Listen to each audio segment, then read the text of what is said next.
महाद्वीपीय व्यवस्था एक ऐसी दुधारी तलवार थी जिसने अपने शत्रु को तो हल्की चोटें पहुंचाई लेकिन अपने मालिक को अधमरा कर दिया।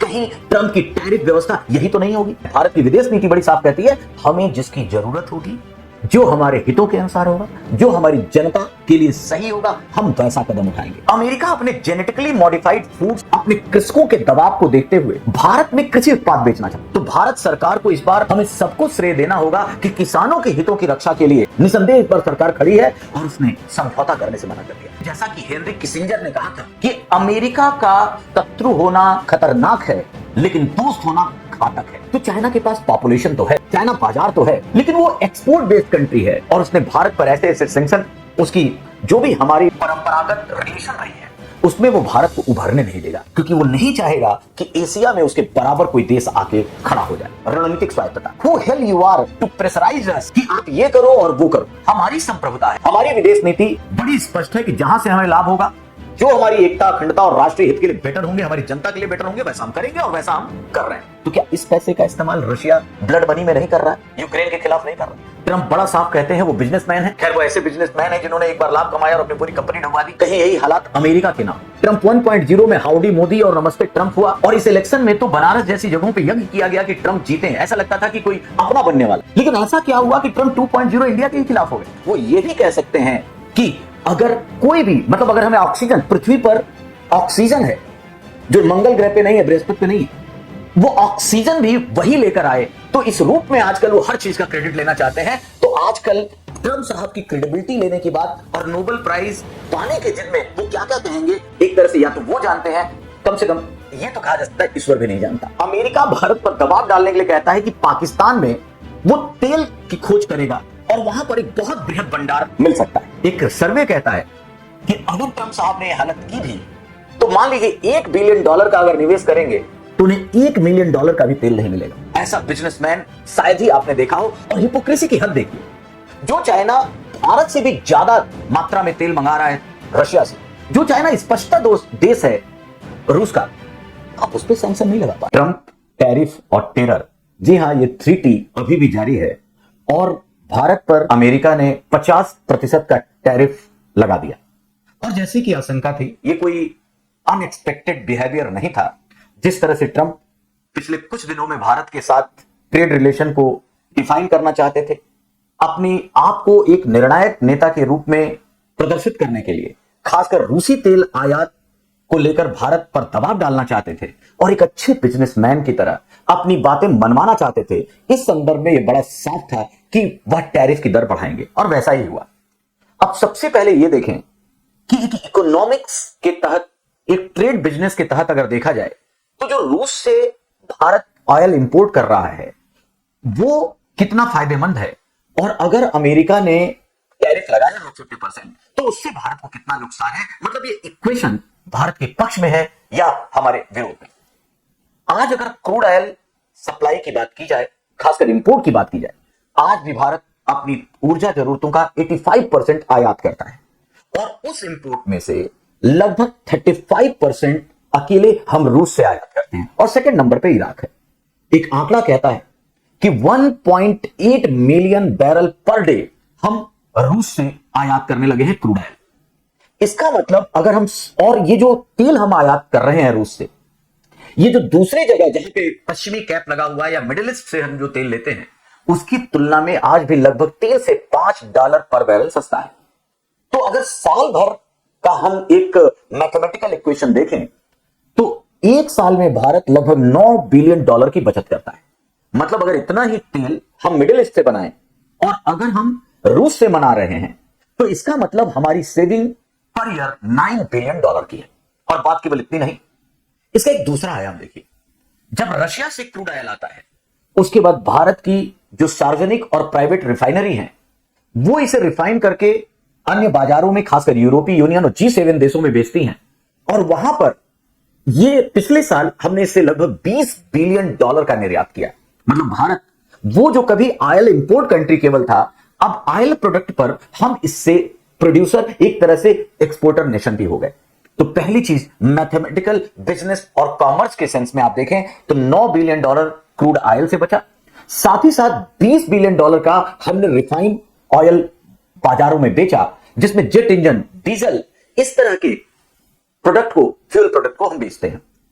अब आते हैं, अगर हम व्यापार को देखें अमेरिका के साथ, तो अमेरिका के साथ जो भारत का व्यापार है, लास्ट ईयर का जो आंकड़ा कहता है, वो लगभग 128 बिलियन डॉलर का बायलैटरल ट्रेड था। उस बायलैटरल ट्रेड में जो भारत सरप्लस की स्थिति में था, मतलब हम निर्यात ज्यादा करते हैं, आयात कम करते हैं, और लगभग 46 बिलियन डॉलर के भारत फायदे में है। तो ये 46 बिलियन डॉलर हमारा फायदा है अमेरिका के साथ व्यापार में। और सबसे अच्छी बात यह है कि अमेरिका एक ऐसा बाजार है जहां पे फार्मास्यूटिकल्स, जो खासकर भारत की जेनेरिक दवाएं हैं, वो सबसे ज्यादा मात्रा में बेची जाती है, निर्यात होती है। इसके अलावा टेक्सटाइल्स है, इंजीनियरिंग गुड्स है, इलेक्ट्रॉनिक गुड्स है, सी फूड्स है, इन सारी चीजों का हम निर्यात करते हैं। पहले तो यह याद रखना है कि अमेरिका भारत के सारे प्रोडक्ट पर 50% टैरिफ नहीं लगाया, बल्कि उसकी जो जरूरतें हैं वो चाह कर भी अभी हमारे मेडिसिन, हमारे फार्मास्यूटिकल पर नहीं लगा सकता था। इसीलिए उसने एग्जेम्प्ट किया है इलेक्ट्रॉनिक गुड्स को, हमारे फार्मास्यूटिकल्स को, और साथ ही साथ जो रसिया तेल के अलावा जो अन्य एनर्जी प्रोडक्ट बनते हैं उसको एग्जेम्प्ट किया है, उस पर टैरिफ नहीं लगाया है। तो पहली चीज, हमारा निर्यात फार्मास्यूटिकल का, इलेक्ट्रॉनिक गुड्स का और non oil from Russia product का जो एनर्जी सेक्टर में यूज होगा वो अमेरिका खरीदेगा। हाँ, लेकिन इसका हैम्पर कहां होगा? तो हमारी टेक्सटाइल एनर्जी, जो टेक्सटाइल इंडस्ट्री है, निसंदेह दबाव में है। बांग्लादेश चाइना से कंपटीशन के बाद वो निसंदेह हैम्पर होगी, क्योंकि हमारा बहुत बड़ा एक तरह से खरीदार अमेरिका है। दूसरे नंबर पर अगर देखें तो इंजीनियरिंग गुड्स, और सबसे हद प्रीसियस जेम और ज्वेलरी, जिसका हम निर्यात करते हैं अमेरिका को, उस पर अगर ये सब टैरिफ लागू होती है 50%, और क्या भरोसा आने वाले समय में दबाव और बढ़ाने के लिए ये 100% कर दें, क्योंकि ट्रंप और अनिश्चितता दोनों एक ही बात है। तो ऐसे में एक तीसरा सेक्टर भी सी फूड्स है, जिसको लेकर देखा जा सकता है कि इसका निर्यात प्रभावित होगा, क्योंकि इस पर टैरिफ लगेगी, चीजें महंगी होंगी। जो हमारे चाहे ब्लूमबर्ग की रिपोर्ट हो, चाहे बाकी अन्य अर्थशास्त्री हैं, जब इस सारी चीजों को देखते हैं और सैंक्शन के बावजूद और टैरिफ के बावजूद, तो एक चीज याद रखिए, भारत के जीडीपी पर बहुत अधिक प्रभाव डालेगा। तो 0.1 से 0.2%, 0.1 से 0.2% ग्रोथ रेट पर ही फर्क पड़ेगा भारत के। इसलिए बहुत तो नहीं, लेकिन यह भी कह देना कि क्या अमेरिका की यह नीति, ट्रंप जिस तरह से बिहेव कर रहे हैं, टैरिफ भारत पर कोई प्रभाव नहीं डालेगा, तो इससे हमें थोड़ा ये अति राष्ट्रवादिता होगी। जिस तरह का बाजार है ईयू, जिस तरह का बाजार है अमेरिका, भारतीय प्रोडक्ट को खरीदने के लिए हमें यह देखना चाहिए कि क्या ऐसा बाजार, अगर ऐसी परिस्थिति में हम शिफ्ट होते हैं चाइना की तरफ, रशिया की तरफ, ब्राजील की तरफ, क्योंकि आज के ब्राजील के राष्ट्रपति लूला ने भी अमेरिकी राष्ट्रपति से मना कर दिया बातचीत के लिए, नेगोशिएशन के लिए, उनकी हठवादिता को देखते हुए, और ये देखते हुए BRIC, ब्रिक्स का ब्रिक एक साथ आता दिख रहा है। हमारे NSA डोवाल साहब मॉस्को में है, और न्यूज ये भी है कि शंघाई कोऑपरेशन ऑर्गेनाइजेशन की बैठक में इस बार प्रधानमंत्री मोदी जी भी चीन जाएंगे, और बहुत दिनों बाद ऐसा होगा अगर पुतिन साहब आए तो पुतिन, शी जिनपिंग और मोदी जी एक साथ हों। जो RIC का एक ट्रायंगल था, रशिया, इंडिया, चाइना का, अगर वो दिखता है, तो पहली चीज, हम अगर बाजार के लेवल पे जिस तरह से बात कर रहे हैं, क्या जो मार्केट अमेरिका की है भारत के लिए, वो ये सारे देश कर पाएंगे? तो याद रखिए, रशिया से आज भी हमारा जो व्यापार है लगभग 67 बिलियन डॉलर का है, और 67 बिलियन डॉलर में केवल 4 बिलियन डॉलर हम उसे एक्सपोर्ट करते हैं, 63 बिलियन डॉलर वो हमें भेजता है। लेकिन तो क्या उसकी इकोनॉमी, क्या उसकी डिमांड, क्या उसकी मार्केट है कि अमेरिका का सब्स्टिट्यूट हो जाए जो हमारी ये वस्तुएं हैं, जैसे टेक्सटाइल है, इलेक्ट्रॉनिक गुड्स है, सी फूड्स है? तो नहीं। चाइना को देखें तो चाइना हमारा सबसे बड़ा व्यापारिक भागीदार है, लेकिन बड़ा दुर्भाग्य है कि 99 बिलियन डॉलर के घाटे में है हम।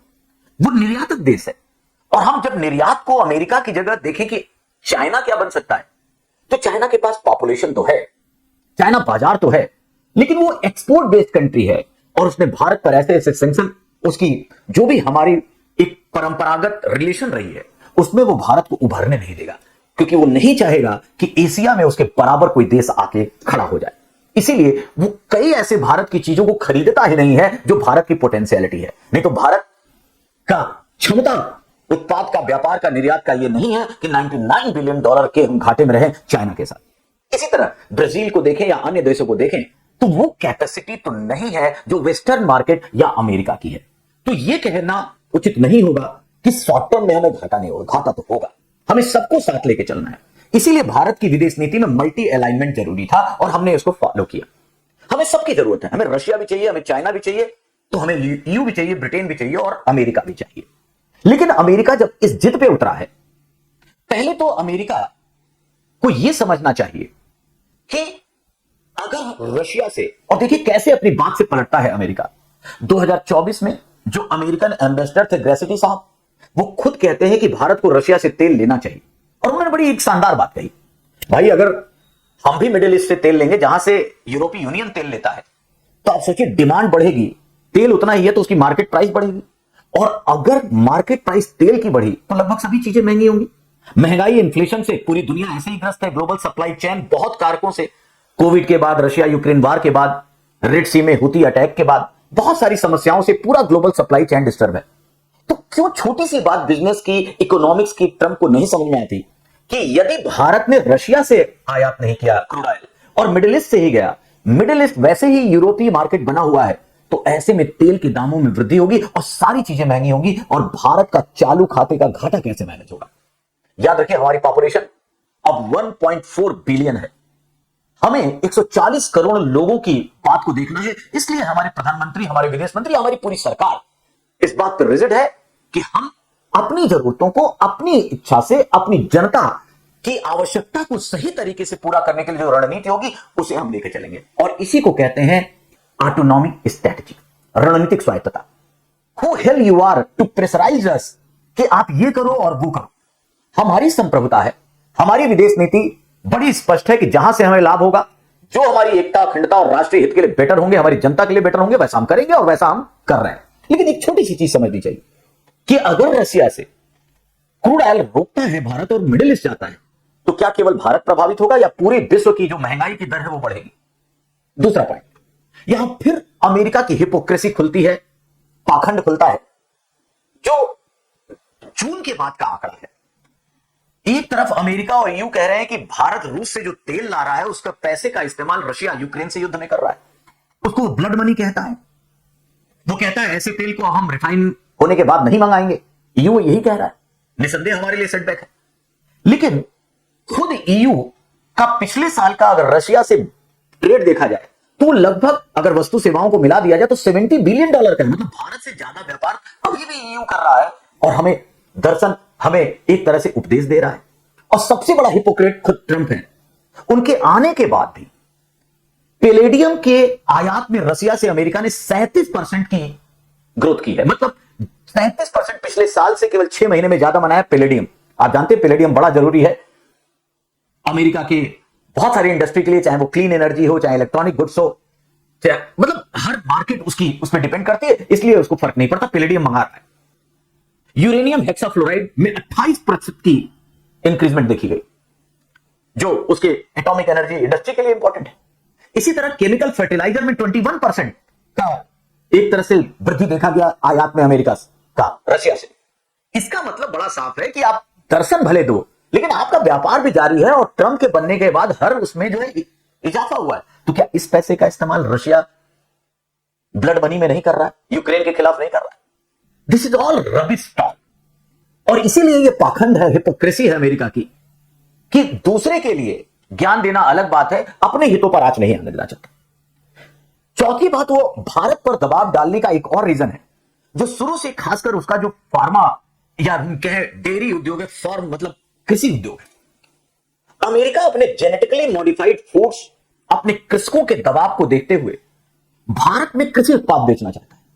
और अगर भारत में कृषि उत्पाद बेचा तो भारत की जो अपनी किसानी समस्या, ऐसे ही हमारे किसान दयनीय स्थिति में हैं। और अगर अमेरिकन गुड्स आने लगेंगे, सबसे बड़ा प्रेशर इस बात का है, तो भारत सरकार को इस बार हमें सबको श्रेय देना होगा कि किसानों के हितों की रक्षा के लिए निसंदेह इस बार सरकार खड़ी है और उसने समझौता करने से मना कर दिया। याद रखिएगा, सबसे बड़ा प्रेशर इसी बात का है। ट्रंप बड़ा साफ कहते हैं वो बिजनेसमैन है। खैर, वो ऐसे बिजनेसमैन है जिन्होंने एक बार लाभ कमाया और अपनी पूरी कंपनी डुबा दी। कहीं यही हालात अमेरिका के ना हो। ये वही ट्रंप है। ट्रंप 1.0 में हाउडी मोदी और नमस्ते ट्रंप हुआ, और इस इलेक्शन में तो बनारस जैसी जगहों पे यज्ञ किया गया कि ट्रंप जीते। ऐसा लगता था कि कोई अपना बनने वाला है। लेकिन ऐसा क्या हुआ कि ट्रंप 2.0 इंडिया के खिलाफ हो गए? क्योंकि जब कई मोर्चों पर वो हारते दिखे, ना रशिया यूक्रेन युद्ध रोक पाए, ना इजराइल हमास की समस्या को सॉल्व कर पाए, तो ऐसे में एक टफ लीडर दिखने के तौर पर, एक डिसिसिव लीडर दिखाने के लिए उन्हें लगा कि सबसे सॉफ्ट टारगेट भारत है। लेकिन भारत की विदेश नीति ने उन्हें चौंका दिया। ही नेवर एक्सपेक्ट, उनकी यह उम्मीद नहीं थी कि भारत इस तरह से रिप्लाई देगा।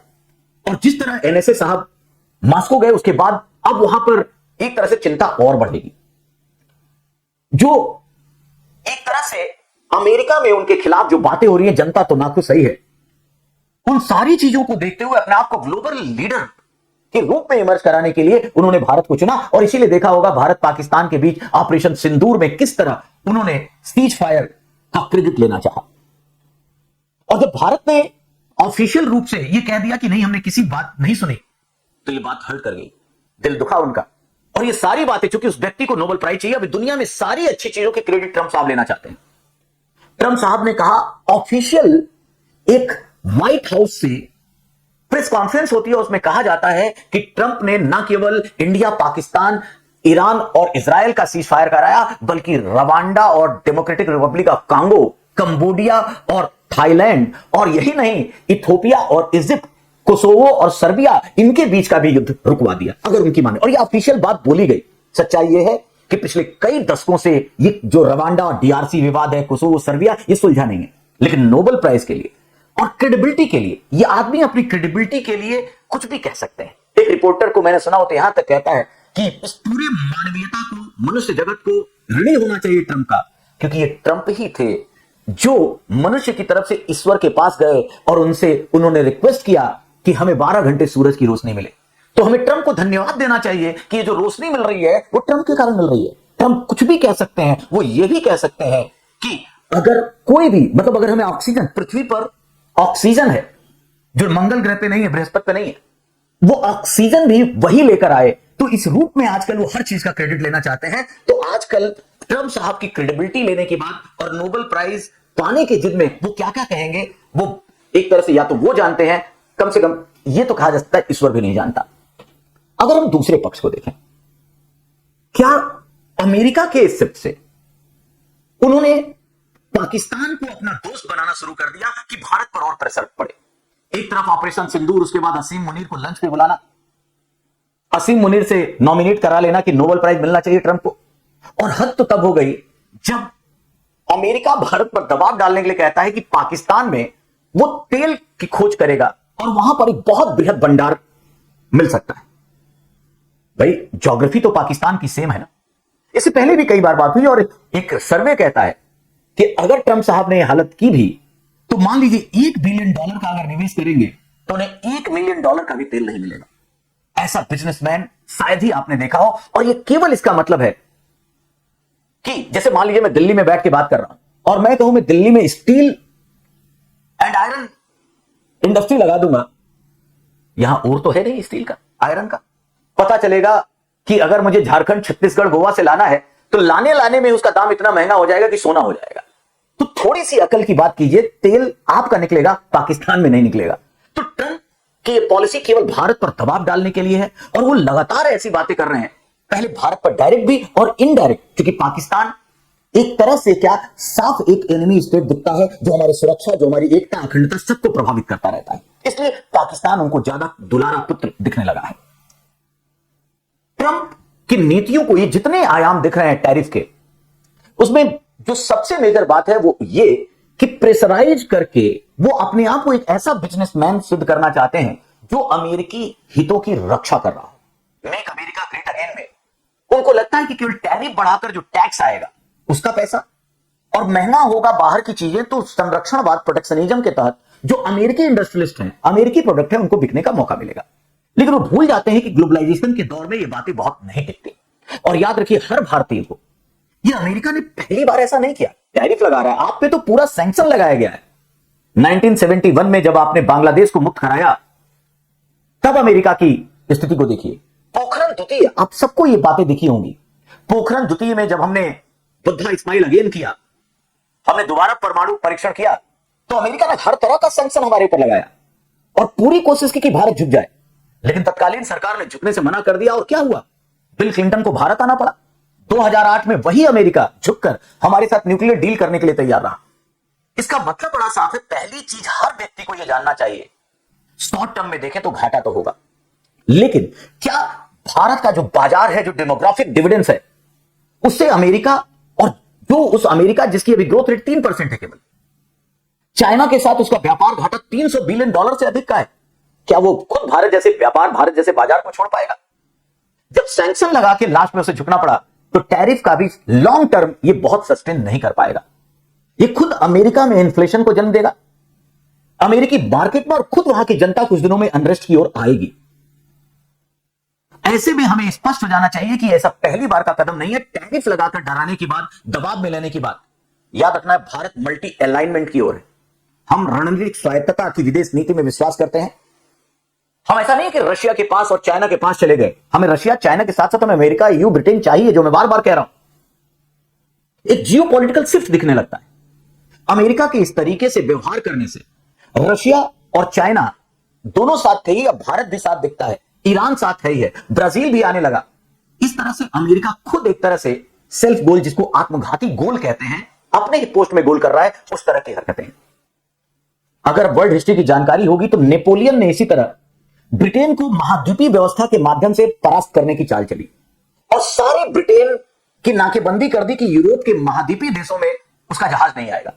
लेकिन ब्रिटेन के पास भारत जैसा उपनिवेश था, उसके पास सर्वश्रेष्ठ नौसेना थी, उसने ऐसा घेरा कि खुद फ्रांस उसमें उलझ कर रह गया। रशिया से दुश्मनी हो गई, स्पेन से दुश्मनी हो गई, और इसीलिए कहा जाता है उसके बारे में कि महाद्वीपीय व्यवस्था एक ऐसी दोधारी तलवार थी जिसने अपने शत्रु को तो हल्की चोटें पहुंचाई, लेकिन अपने मालिक को अधमरा कर दिया।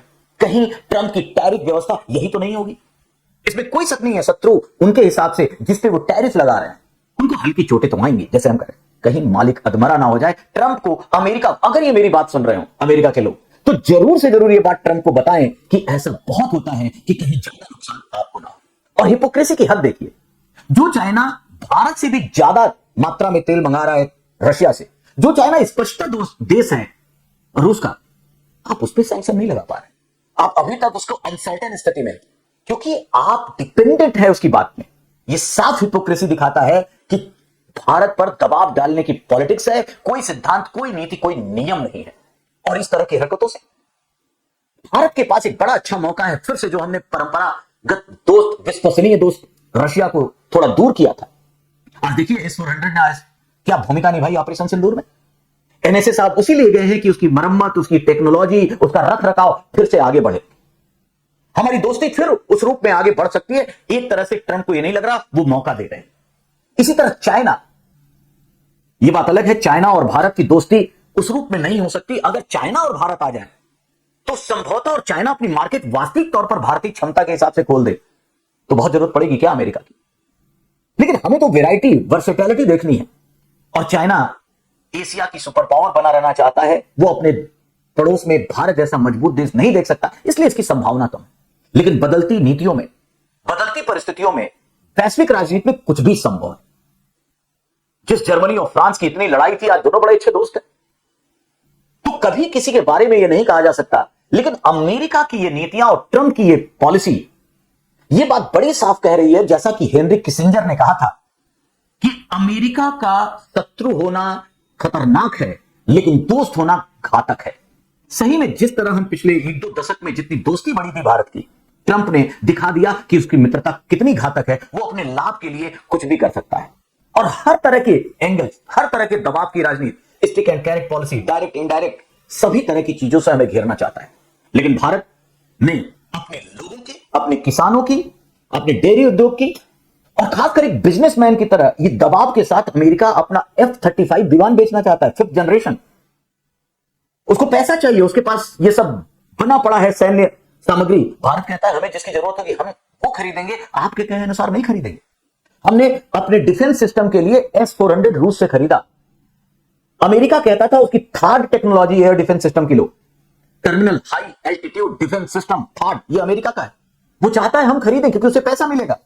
लेकिन ये हम हैं, भारत की विदेश नीति बड़ी साफ कहती है हमें जिसकी जरूरत होगी, जो हमारे हितों के अनुसार होगा, जो हमारी जनता के लिए सही होगा, हम वैसा कदम उठाएंगे। और इस बार भी एक दिखती है सरकार की विदेश नीति में दम, दिखती है कठोरता, दिखता है एक ऐसा दमखम कि हम अमेरिका के इस दबाव को नहीं सहेंगे और अपनी रणनीतिक स्वायत्तता के तहत, हम मल्टी अलाइनमेंट के तहत सबके साथ सबसे हम मित्रवत व्यवहार करेंगे, लेकिन किसी के दबाव में नहीं आएंगे। तो टैरिफ का जो ये दबाव है 50%, हो सकता है अभी और प्रेशर करने में, इस दर को और बढ़ाने की ट्रंप अगर बात कहते हैं तो भी हमें बहुत चिंता नहीं करनी है, क्योंकि इस बात को इसी तरह से देखना है कि ये उनकी स्ट्रैटेजी, ये प्रेशर पॉलिटिक्स और अपने आप को ग्लोबल लीडर के रूप में, इमरजेंस के रूप में उनको दिखाना है। और भारत अगर इस प्रेशर को सस्टेन कर लेता है और करेगा, जो हमारी क्षमता है, तो एक तरह से हमारी जो साउथ ग्लोबल लीडर वाली बात है वो आएगी, उभरेगी। एक बेहतर नेतृत्वकर्ता के रूप में लोगों का भारत पर विश्वास बढ़ेगा और यह बात बड़ी साफ हो जाएगी कि अपने हितों से, अपने लोगों के जो हित हैं उनकी रक्षा से भारत चूकता नहीं है, भले ही नुकसान हो। कल हमारे प्राइम मिनिस्टर ने कहा कि मुझे व्यक्तिगत नुकसान तो होगा, लेकिन इसके बावजूद मैं अपने किसानों के हितों से कोई समझौता करने नहीं जाता। और ये सारी बातें ये बताती हैं कि इस प्रेशर पॉलिटिक्स में और ग्लोबल जो भी हमारा एक तरह से सप्लाई चेन है, इसको देखते हुए सारे विद्वान हैं, जो कूटनीतिज्ञ हैं, उन्हें आना चाहिए और खासकर ईयू को इसमें बड़ी इंपॉर्टेंट भूमिका निभानी चाहिए कि अगर इसी तरह चला तो किसी एक देश की नहीं, किसी एक महाद्वीप की बात नहीं, बल्कि पूरे एक तरह से जितने महाद्वीप हैं, जितने भी देश हैं, सबके हित खंडित होंगे और अंततः ये सबके लिए नुकसानदायक सौदा साबित होगा। तो एक ही प्रे है, जल्द से जल्द ट्रंप साहब को सद्बुद्धि आए और उन्हें यह बात समझ में आ जाए कि भारत जैसे देश पर प्रेशर बनाकर वो ग्लोबल लीडर के रूप में नहीं उभरेंगे। भारत जैसे देश पर प्रेशर बनाकर उनकी इकोनॉमी, उनका ट्रेड बढ़ेगा नहीं, बल्कि उनकी इमेज का ही नुकसान होगा। शायद उन्होंने गलत जगह हाथ रख दिया, उन्हें कुछ और सोचना चाहिए था।